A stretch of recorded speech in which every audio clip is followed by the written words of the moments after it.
మా ప్రయత్నంలో చేతులు కాలుంటాయి. ఈ సక్కు అబద్ధాల పుట్ట. దోషం మీ చూపుల్లో ఉంది. సక్కు మీరు పెట్టిన అన్ని పరీక్షల్ని ఎదుర్కొని నెగ్గింది. అయినా మీ మనసులకి తృప్తి కలగట్లేదు. ఇప్పుడు జరిగిన ఘటనకి నేను సాక్షుణ్ణి. పాపం అమ్మా తన చేతులు కాలడం వల్ల బాధతో అరిచి కేకలు పెట్టింది. వెంటనే ముందు వెనక ఆలోచించుకుంటా సక్కు ఆ మంటల్ని ఆర్పే ప్రయత్నం చేసింది. ఆ సమయంలో సక్కు చేతులు కాలాయి. క్షణం కూడా తను విశ్రాంతి తీసుకోకుండా అమ్మకి సేవలు చేస్తూనే ఉంది. కానీ మీరు తన్ని దోషిలాగా చూస్తున్నారు. అన్నయ్య, రమ పెద్దమ్మ యమున అక్కని కలవరిస్తోంది. నన్నే పిలుస్తున్నట్టున్నారు. నేను వెళ్తానండి. ఓయ్, నీ పేరు యమునా? అమ్మా యమునాని పిలుస్తోంది కానీ తను ఎదురు చూస్తోంది సక్కు కోసమే. అమ్మకేమైనా పిచ్చి పట్టిందా? అయ్యో, మీరు అలా మాట్లాడకండి. చేతులు మంటగా ఉండి పిలిచుంటారు. నూనె రాయాలి. ఆవిడ చేతుల్ని కాల్చేసి ఇప్పుడు నూనె రాస్తావా? నువ్వుండు సక్కు. మనకంటే యమునాకి అమ్మ మీద ప్రేమ ఎక్కువ. నువ్వు వెళ్ళక వెళ్ళి అమ్మకి నూనె రాయి. వెళ్ళు.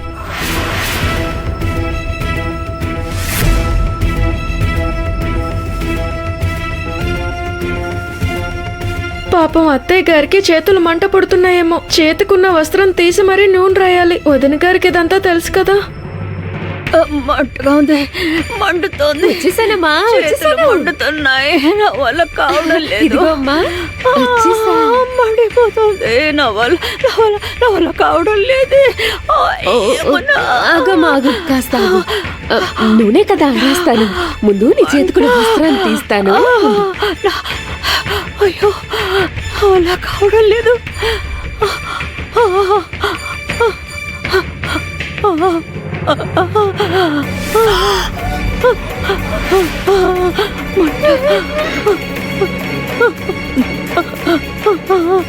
నా వల్ల కావడం లేదు.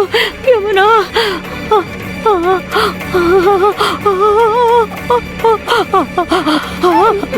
భరించలేకపోతున్నాను. మంట నాలో కావడం లేదు. నూనె రాయ్. చాలా భయంకరంగా ఉంది. చేతులకి నూనె రాయాలి. నూనె రాయ్. లోపల కాదు బాబు.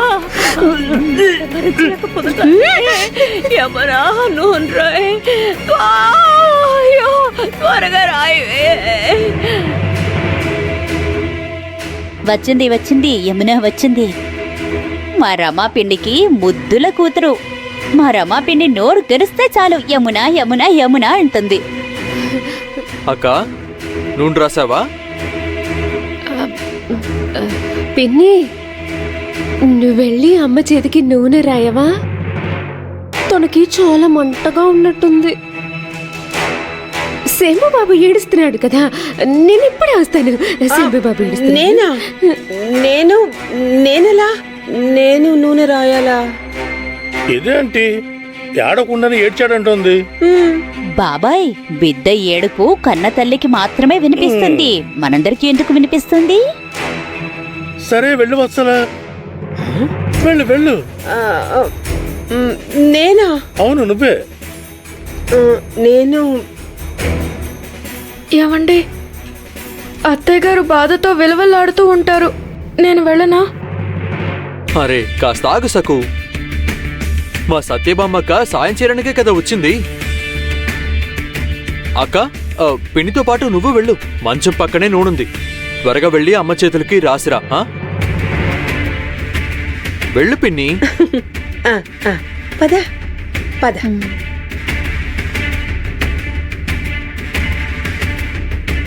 అత్తయ్య గారు నూనె రాయమని పిలిచి చాలాసేపు అయింది.